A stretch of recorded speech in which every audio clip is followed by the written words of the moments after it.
I finished up another Yonezawa Sherman tank tonight.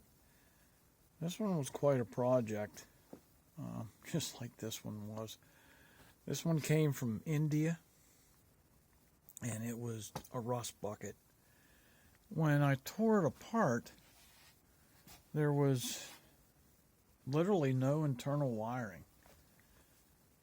I would imagine the ACAC pom-poms were supposed to come with lights, but they didn't. These lights were inactive. There was nothing inside. So it came from the factory like that. It's all been rewired now and sandblasted, painted with crinkle paint. I think it turned out pretty good. So, anyhow.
So that's 2 of 3.